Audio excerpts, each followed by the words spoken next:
Bonjour à toutes et tous. Merci beaucoup de nous avoir rejoints pour ce webinaire consacré aux territoires fragiles en matière d'officine. On vous propose donc de commencer par la présentation du diaporama et de laisser place ensuite aux échanges. Pour votre information, la présentation du diaporama sera enregistrée. Dans un second temps, donc les échanges le seront, mais ne feront pas partie de la communication qu'on fera sur le webinaire. Je vous remercie dans un premier temps de couper vos micros juste le temps de la présentation et dans le cadre de nos échanges, par la suite, de lever la main lorsque vous souhaiterez prendre la parole. Je vais laisser la présentation donc à Anaïs Picard qui travaille au sein de l'ARS Bretagne. Et je suis désolée, je ne me suis pas présentée. Moi, c'est Hélène Salzman. Je suis responsable du département accès aux soins et régulation de l'offre. Donc, je suis Agnès Picard et je suis chargée de mission du coup à l'ARS Bretagne dans le département d'Hélène et notamment en charge des différents zonages. Donc vous avez peut-être eu l'occasion déjà de nous voir en tout cas lors du précédent webinaire par rapport au J'entends tout en zonage double. ma sœur kinésithérapeute, des chirurgiens dentistes et des sages-femmes. Et on est là aujourd'hui pour vous faire un petit point au niveau du zonage officinal.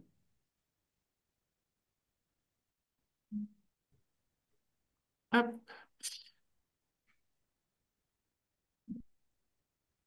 Alors, est-ce que vous voyez mon PowerPoint?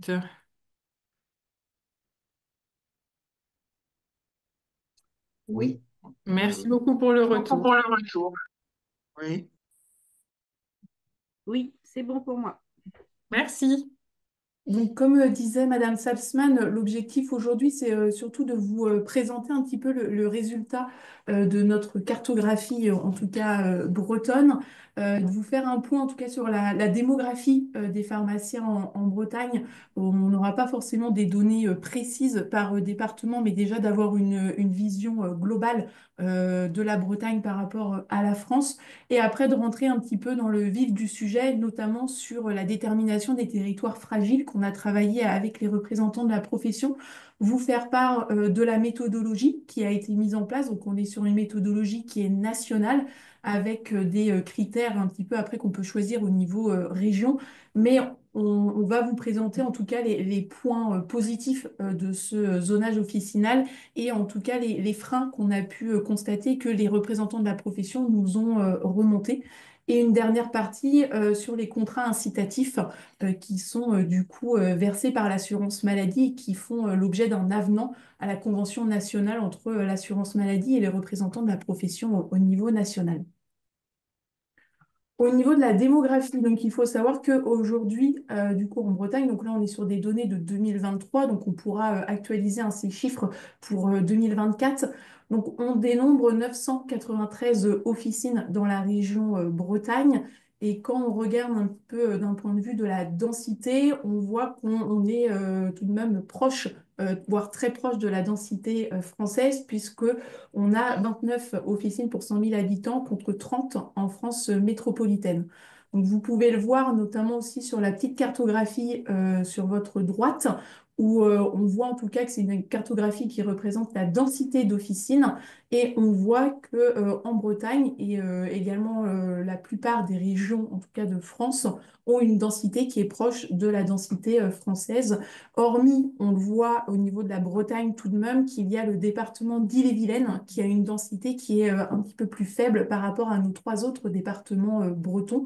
Et on voit que cette densité-là au niveau de l'Ille-et-Vilaine, eh ben, elle est similaire à celle de nos territoires voisins et notamment avec la région Pays de la Loire et la région Normandie. Donc on voit qu'on a une petite zone là où la densité est du coup plus faible que la densité française, mais on reste tout de même sur des données qui sont assez positives, puisque quand je vous dis une densité un peu plus faible, on est à moins de 28, alors qu'au niveau de la densité française, on est à 30. Un petit focus également, puisqu'on entend beaucoup parler, hein, que ce soit dans la presse notamment, mais aussi au niveau national et notre ressenti aussi au niveau de la région Bretagne. Au niveau du nombre de fermetures d'officines, on voit que plus les années passent et on a plus de fermetures. Donc en 2022, nous avions 10 officines qui ont fermé et en 2023, on a doublé en tout cas ce chiffre en passant avant. Au niveau du nombre de pharmaciens titulaires d'officine, tout à l'heure, je vous présenterai une petite cartographie vous permettant de visualiser aussi les officines où il y a un seul titulaire dans les différents départements bretons. Donc en 2023, nous avons 1290 du coup pharmaciens titulaires. Et après, en dessous, vous avez au niveau du tableau la répartition du coup par département. Donc, on est sur des données qui sont peut-être un petit peu similaires, peut-être que juste au niveau du département des Côtes-d'Armor, où on a une part, en tout cas, de pharmaciens titulaires d'officine de moins de 40 ans, qui est un peu plus, du coup, faible par rapport à nos autres départements, puisqu'on a 38, alors que pour en comparaison avec, par exemple, le département d'Ille-et-Vilaine, on est à 80. Donc on a voilà, ces données-là qui nous permettent d'avoir une analyse un petit peu plus fine par département. Et on verra en tout cas qu'au niveau des officines, on a quand même presque une très grande majorité de nos officines où il y a un seul titulaire. On en a très peu où il y a deux, voire trois titulaires. L'âge moyen au niveau des pharmaciens, on est sur un âge moyen de 49,7 ans. Et au niveau de la répartition femmes-hommes, on a plus du coup de pharmaciennes d'officine que de pharmaciens qui du coup exercent notamment en Bretagne. Donc c'était un petit aperçu en tout cas sur la démographie et on va rentrer donc un petit peu plus dans le sujet pour évoquer notamment ce zonage officinal et notamment le cadre réglementaire car comme pour les autres zonages, on a vraiment un cadre précis. Donc c'est une méthodologie qui est travaillée au niveau national et derrière on est sur une déclinaison au niveau de chaque ARS qui pilote notamment ces travaux. Donc aujourd'hui, on va dire qu'on a plusieurs actualités en lien avec ce zonage officinal. C'est que tout d'abord, on a la directrice générale de l'Agence régionale de santé Bretagne qui est chargée du coup de faire un arrêté en listant les territoires qui, on va dire, la liste des territoires dits fragiles au niveau de la région Bretagne. Donc c'est exactement le même procédé que pour les autres zonages où c'est vraiment la directrice générale qui, du coup, acte, on va dire, le projet de cartographie qui a été bien évidemment travaillé avec les représentants de la profession et soumis pour avis à différentes instances réglementaires. Excusez-moi, est-ce que vous partagez votre écran? Oui. On ne voit pas l'écran, on voit pas votre écran. Ah, Si, vous êtes si, on le... le voit très bien. Ah, Ah, alors je suis désolée, monsieur Lermuseau, si vous ne le voyez pas, je vais arrêter le partage et je vais le recommencer pour voir si ça ouais. vous aide. Je suis le seul dans ce cas-là ou... Oui, nous on voit bien. Ah. Est-ce qu'il y a d'autres personnes qui sont comme monsieur Lermuseau et qui n'ont pas, qui ne voient pas le diaporama? Ah, ça y est, c'est revenu. C'est bon, merci, excusez-moi. Non, non, non, non, je vous en prie. Du coup, pour poursuivre, en tout cas, sur une fois que cet arrêté-là, en tout cas, est signé et permet de visualiser les territoires qui sont, on va dire, fragiles par rapport à nos autres territoires bretons, et ben, ces territoires-là, ils vont pouvoir bénéficier d'une aide financière. Donc, c'est une aide financière qui est versée par l'assurance maladie. Et cet élément-là, cette aide a été, on va dire, négociée entre la Caisse nationale de l'assurance maladie et les représentants de la profession au niveau national, donc on est au niveau des, notamment des syndicats. Mm. Donc on le verra à la fin de la présentation où je vous indiquerai en tout cas cette aide financière, le montant et les engagements que l'officine doit tenir pour pouvoir y prétendre. Et il y a un autre, du coup, un autre point qui a été du coup Je c'est suis bon. Non, c'est bon. Excusez-moi, je l'entendais en écho. Et un autre point, en tout cas, aussi qui a été mis en avant, et cette fois-ci, c'est avec la loi Valtou du 27 décembre 2023, c'est-à-dire que les étudiants en pharmacie, ils pourront souscrire un contrat d'engagement de service public, c'est-à-dire qu'ils vont pouvoir bénéficier d'une bourse mensuelle si demain ou si à la fin de leurs études, ils exercent dans un de ces territoires qui est dit fragile, donc on va vous présenter tout à l'heure. Donc cette aide, elle existe déjà aujourd'hui pour les médecins, pour les chirurgiens dentistes et avec cette loi Valtou, elle a été étendue aux étudiants en pharmacie et également pour les étudiants en maïeutique. Malheureusement, même si la loi du coup a été votée le 27 décembre 2023, nous sommes toujours dans l'attente du décret pour mettre en œuvre cette mesure.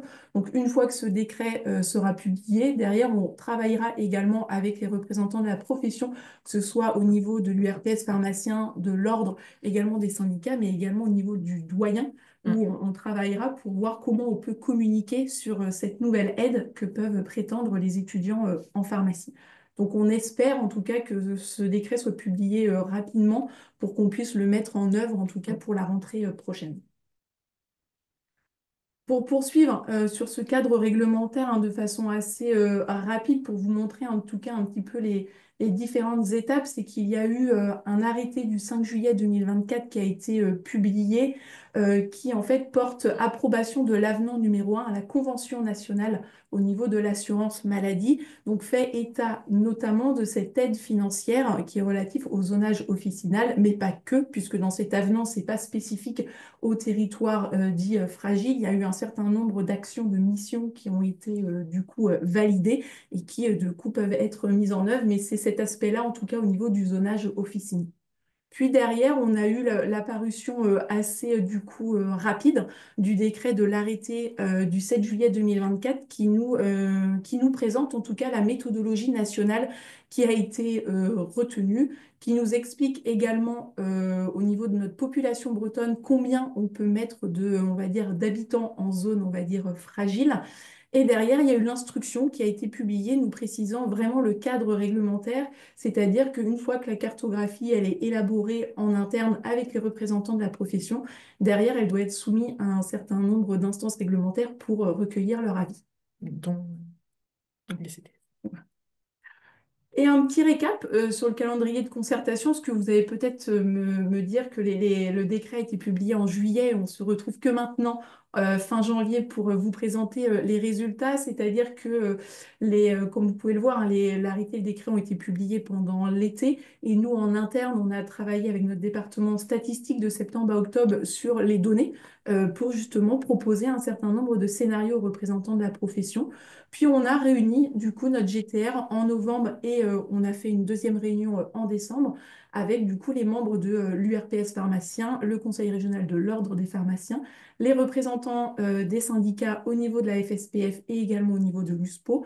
On avait également le doyen qui était présent et également les membres de l'assurance maladie avec les 4 caisses primaires d'assurance maladie. Et aujourd'hui, juste pour conclure, en fait, c'est Pardon. que aujourd'hui, on est du coup dans les textes, on doit en tout cas avoir l'avis des CTS avant la publication de cet arrêté-là. D'où l'objectif aujourd'hui de vous présenter en tout cas nos résultats. Et à l'issue de ce webinaire, les présidents de chaque CTS vont recevoir un courrier individuel signé par notre directrice générale de l'ARS pour justement demander leur avis sur cette proposition de zonage. Et comme pour tous les autres zonages, la CRSA va être saisie pour émettre un avis dans un délai de 2 mois et la séance plénière est le 11 mars. Donc on pense qu'on publie en tout cas notre arrêté régional fin mars, début avril. Au niveau du coup du zonage, donc l'objectif d'un zonage, c'est vraiment aussi d'avoir un petit peu une photographie à l'instant T, un petit peu de notre territoire breton, c'est-à-dire voir les territoires qui sont plus en difficulté que nos territoires voisins. L'objectif, on fait peut-être certes une petite comparaison, mais c'est pas parce qu'on a un territoire qui n'est pas mis dans la carte en tant que territoire fragile qu'il ne l'est pas forcément dans les faits, c'est-à-dire qu'on est soumis à une méthodologie nationale qui ne nous permet pas aujourd'hui, en tout cas, de mettre tous les territoires qu'on souhaiterait en territoire de fragilité. Donc, je vais vous dire après justement ce petit frein qu'on a, en tout cas, au niveau de la Bretagne, mais également au niveau des autres régions. Donc, une fois que ce zonage, en tout cas ces territoires fragiles, vont être publiés, comme je le disais tout à l'heure, ces territoires, ces officines vont pouvoir bénéficier d'une aide au niveau de l'assurance maladie avec des critères complémentaires. C'est-à-dire que ce n'est pas parce que l'officine va être en territoire fragile qu'elle va pouvoir de suite prétendre à l'aide de l'assurance maladie, puisqu'il y a un certain nombre de critères à respecter en plus de ce zonage-là pour pouvoir prétendre à cette aide. Il y a également la possibilité d'avoir un accompagnement financier par l'ARS, donc c'est indiqué dans les textes. Et on a, au-delà de l'aide financière, il y a aussi un impact au niveau de l'organisation, au niveau en tout cas des autorisations des officines, puisque il y a en fait notamment une dérogation aux critères de nouvelle population résidente desservie pour autoriser l'ouverture d'une officine. Donc on est bien sur un transfert ou un regroupement, notamment à proximité donc d'un centre commercial, d'une maison de santé ou d'un centre de santé. Donc ça, on est vraiment sur une dérogation qui aujourd'hui n'existait pas, notamment par l'ordonnance de 2018.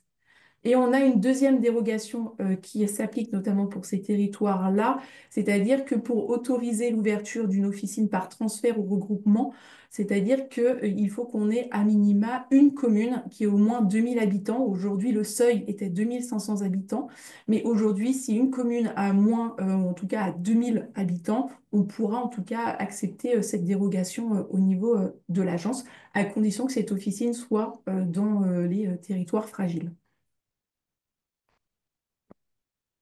Au niveau de la méthodologie, donc on est vraiment sur des données qui sont récentes, puisque nous, on est parti sur des données qui arrêtaient en octobre 2024, notamment sur le nombre de pharmaciens titulaires et l'âge. Et au niveau du maillage géographique, on est vraiment sur des données de l'INSEE, donc on n'a pas la main pour modifier en tout cas ces territoires, ce maillage. Peut-être pour commencer sur le maillage géographique, donc vous avez eu le support en amont ou sinon vous l'aurez après si vous ne l'avez pas reçu à votre niveau. Pour aller de façon très rapide hein, sur le maillage, le territoire qui a été retenu au niveau national, c'est le territoire de vie-santé qui correspond au territoire du zonage médecin et des chirurgiens dentistes. Donc, on a du coup une cohérence, on va dire, entre ces professions. Donc, ces territoires de vie santé, ils sont vraiment travaillés au niveau de l'INSEE, qui détermine ces territoires-là, qui détermine aussi les communes qui figurent dans ce territoire de vie santé. Et on a aussi une petite particularité hein, pour les quartiers prioritaires de la ville, comme pour le zonage médecin, c'est-à-dire qu'au niveau de l'ARS Bretagne, on a la possibilité en tout cas de classer des QPV en territoire, on va dire, fragile, sans pour autant mettre tout le territoire de vie santé en territoire fragile. Par exemple, pour le zonage médecin, ce sont par exemple des QPV qui ont été mis en zone, on va dire, déficitaire mais pas l'intégralité du territoire de vie santé.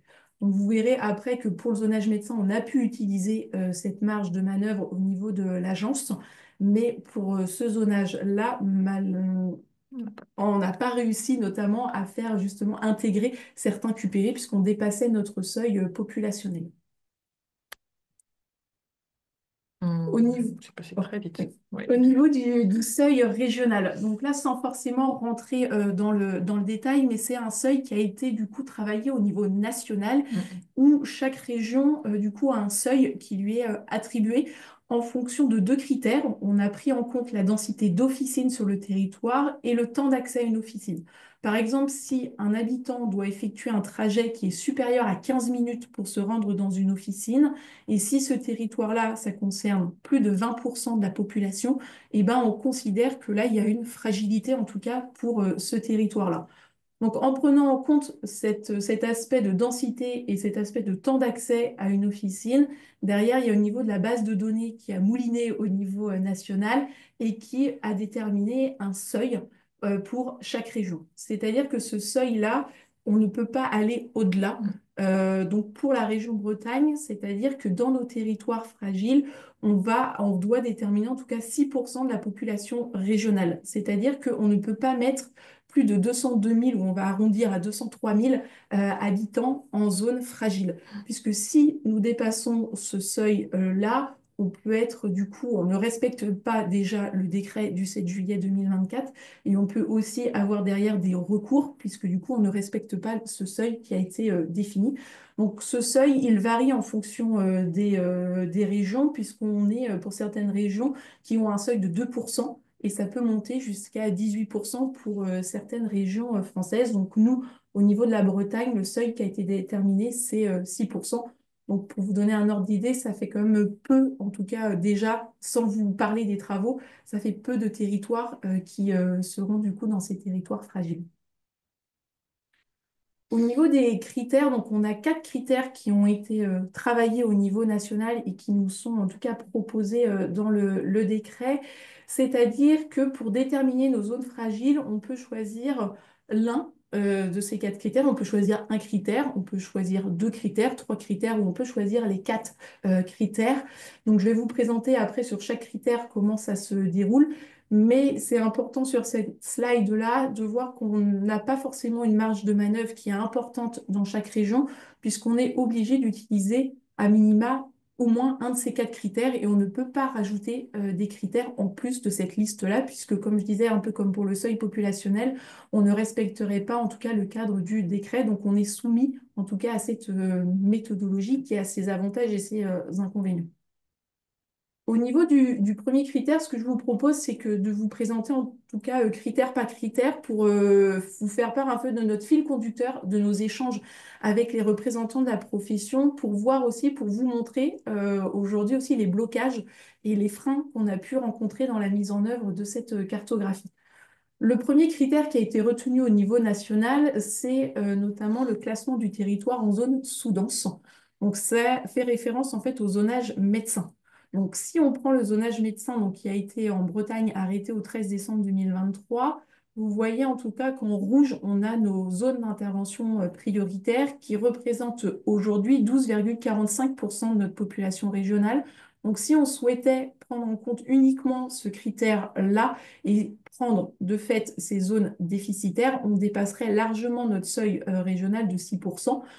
Donc, au niveau de ce zonage, en tout cas, si on prend que la classification des ZIP, on ne peut pas en tout cas respecter notre seuil. C'est exactement le cas pour les autres zones au niveau des zones d'accompagnement régional, les zones d'action complémentaire et les zones de vigilance qui, du coup, sont hors aide éligible pour une installation en tant que médecin. Donc, ce seul critère-là, en tout cas, déjà, on l'a éliminé, on va dire, d'emblée au niveau de la Bretagne, puisqu'on ne peut pas l'utiliser seul. Si on souhaite utiliser ce critère-là, il faut qu'on Le le combine. couple avec les 3 autres critères qui ont été présentés dans la slide précédente.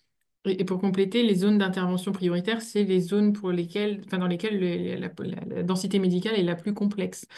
C'est bien celles-ci qui sont les plus en difficulté en matière de densité médicale par rapport aux zones d'accompagnement régional, zones d'action complémentaire et zones de vigilance. C'est pour ça que Madame Picard a axé son propos sur les ZIP, zones d'intervention prioritaire. C'est parce que c'est celles-ci qui sont le plus en difficulté en matière de densité médicale et donc qui nous semblait pertinent d'utiliser pour estimer les problématiques en matière d'offres pharmaceutiques. Au niveau du deuxième critère donc, qui a été arrêté, donc c'est la récurrence de la participation des officines du territoire au service de garde et d'urgence. Donc je vais l'évoquer un tout petit peu maintenant, mais sauf erreur de ma part, je crois qu'on a des représentants régionaux des syndicats, donc je leur laisserai la parole après s'ils souhaitent compléter mes propos. Donc là, c'est au niveau de la cartographie. Donc c'est la cartographie qui est présente aujourd'hui dans le cahier des charges régional de la permanence des soins qui est piloté au niveau de l'agence et vous pouvez visualiser sur cette cartographie notamment donc ces secteurs de garde. Après échange avec les représentants de la profession, puisque pour rappel ou pour information, peut-être pour certains d'entre vous, du coup, les gardes sont gérés au niveau des syndicats et pas au niveau de l'agence ou de l'assurance maladie, comme par exemple ça peut être le cas pour d'autres professions. Donc c'est vraiment eux qui en tout cas gèrent en intégralité le service de garde.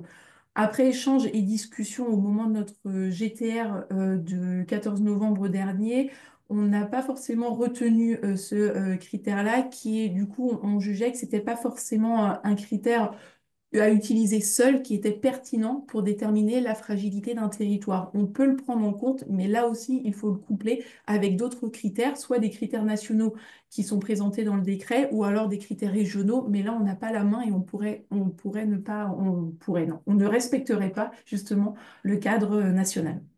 Sachant que du coup, le postulat qui a été émis et qui est partagé par les représentants de la profession, c'est que ce n'est pas parce qu'une officine fait un certain nombre de gardes qu'elle est particulièrement en difficulté et que ce critère-là n'est pas discriminant pour arriver à sélectionner des officines qui seraient fragiles.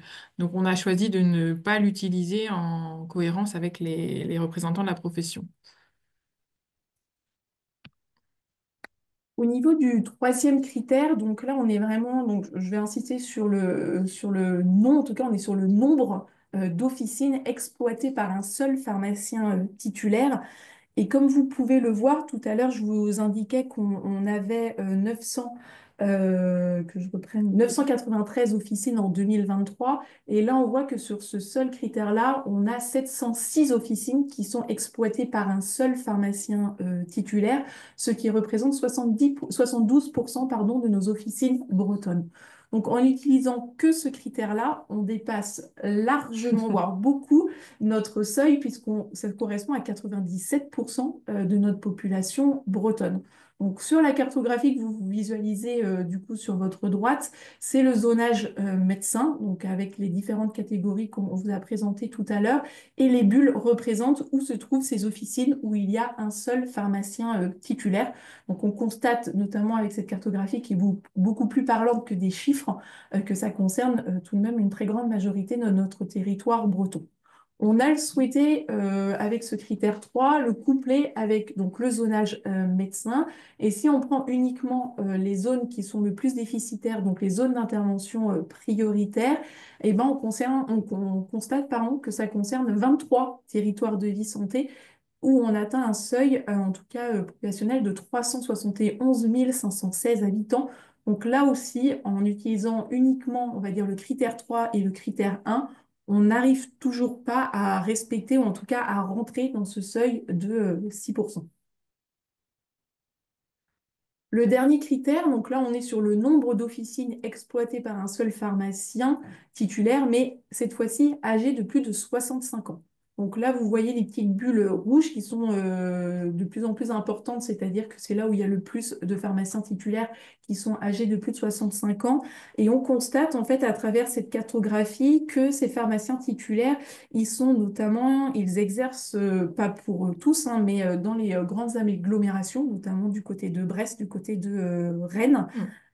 Et si on le couple avec le zonage médecin, notamment ces ZIP, eh ben, on pourrait respecter en tout cas ce seuil régional puisque ça concernerait 152 053 habitants en région Bretagne. Donc ça concerne voilà, 8, on va dire, 8 territoires, 7 territoires, pardon, qui sont du coup éligibles. Pour autant, on a souhaité aller un petit peu plus loin pour essayer de voir jusqu'où pouvait aller notre marge de manœuvre, notamment dans la définition de ces différents critères. Et on a constaté, notamment en Bretagne, mais aussi avec nos collègues des autres régions, que la notion de nombre n'était pas suffisante pour déterminer un territoire en fragilité ou non. Donc, on a souhaité plutôt avoir une vision par territoire de vie santé, c'est-à-dire qu'on a souhaité savoir sur un TVS le nombre d'officines qui avaient un seul titulaire divisé, on va dire, par le nombre d'officines du TVS pour avoir cette notion de ratio qui, on trouve, qui est beaucoup plus parlant et qui, du coup, est beaucoup plus proche aussi de la réalité du terrain et notamment de notre population. Donc, on a mis en place on va dire un scoring qu'on appelle au niveau statistique en mixant un petit peu ces critères 3 et 4 qui sont du coup le nombre d'officines qui ont un seul titulaire et l'âge du pharmacien s'il est âgé de plus de 65 ans. Donc, on a regardé après par territoire de vie santé ceux qui avaient un taux le plus important et on a mis en place derrière un scoring pour justement, on va dire, classer nos territoires du plus fragile au moins fragile en prenant en compte ces critères nationaux, parce qu'on peut débattre sur les critères qui, du coup, on souhaiterait rajouter d'autres critères régionaux, mais en prenant vraiment en compte ces critères nationaux, on a du coup mis en place un scoring et en faisant cette méthodologie-là, on voit qu'on arrive à du coup 85% de notre seuil régional, donc par rapport aux critères précédents, on arrive à avoir un peu plus, en tout cas, d'habitants qui seraient du coup en territoire fragilité, pardon, donc on se rapprochait petit à petit de notre seuil maximal. Au niveau de la cartographie, donc avec la mise en place de ce scoring, vous visualisez donc sur ce projet notamment les territoires qui sont aujourd'hui proposés en territoire fragile et qui sont soumis en tout cas à votre avis au niveau des CTS, mais aussi au niveau du l'URPS, l'ordre et des représentants des syndicats. Donc, au niveau du département des Côtes d'Armor, donc on a un peu plus de territoires qui sont concernés puisqu'on va voir le territoire de vie santé de Guingamp, Matignon, Callac, Ploirette et Trégueux. Au niveau du Finistère, on a Huelgoat qui ressort, ainsi que l'île d'Ouessant. Et dans le Morbihan, on a l'île aux Moines, Josselin, Pontivy. Et pour l'île-et-Vilaine, on a le territoire de Redon. Donc au niveau, peut-être un petit focus sur nos deux îles, en tout cas sur l'île d'Ouessant et l'île aux Moines, ce qui est du coup, ces territoires ressortent en fragilité, et ce qui correspond aussi à notre ressenti sur, du coup, sur le terrain et qui est en lien aussi avec le CLS des îles du Ponant qu'on est actuellement en train de contractualiser. Et il y a peut-être un aspect notamment où tout à l'heure je vous évoquais les dérogations, puisqu'on est certes, on a possibilité de mettre en place des aides financières, mais il y a aussi ces deux aspects dérogatoires, où tout à l'heure on disait que pour autoriser en tout cas une officine par voie de transfert ou voie de regroupement, aujourd'hui il faut que le seuil, en tout cas qu'une commune ait à minima 2500 habitants. Et avec cette dérogation, on peut passer le seuil à 2000 habitants. Et aujourd'hui, il y aurait du coup uniquement le territoire de Josselin qui pourrait bénéficier en tout cas de cette dérogation. Mm. Avec la commune de Forges-de-la-Nouée. Ouais. Donc voilà au niveau en tout cas de la cartographie qu'on va pouvoir justement échanger juste après. Il reste juste une slide, comme ça on pourra du coup discuter sur ce projet-là et répondre à l'ensemble de vos questions. Il semblait important de vous présenter aussi l'aide de l'assurance maladie, puisque sur ces territoires-là que je vous ai présentés, notamment les territoires qui sont en rouge, certaines officines qui se situent dans ces territoires-là peuvent bénéficier d'une aide financière de l'assurance maladie, mais ce n'est pas systématique. C'est-à-dire que, comme je disais tout à l'heure, toutes les officines qui se trouvent dans ces territoires-là ne pourront pas prétendre à cette aide financière, puisque l'assurance maladie a rajouté des critères, et notamment le critère du zonage médecin, c'est-à-dire que l'officine, pour bénéficier de l'aide, elle doit, dans un premier temps, être définie comme un territoire fragile au niveau de l'ARS Bretagne. Elle doit être en zone sous-dense au niveau médecin et elle doit être la seule pharmacie de la commune et son chiffre d'affaires doit être inférieur à 1 million d'euros TTC. Donc ces conditions-là, si l'officine les remplit, elle pourra prétendre à une aide à l'assurance maladie. Donc du coup, c'est une aide qui est à hauteur de 20 000 euros et on a une enveloppe, ou l'assurance maladie a une enveloppe nationale de 20 millions d'euros sur cette aide financière. Donc, on va dire qu'après avoir fait l'exercice, on ne peut pas vous présenter, en tout cas ces officines, on ne peut pas vous les lister parce que pour le secret statistique, mais ça concerne tout de même très peu d'officines de ces territoires fragiles. On a essayé avec les représentants de la profession de faire plusieurs scénarios pour faire entrer un maximum d'officines dans ces territoires fragiles. Malheureusement, ce seuil de 6% nous contraint à du coup limiter ces territoires. Merci en tout cas pour votre écoute.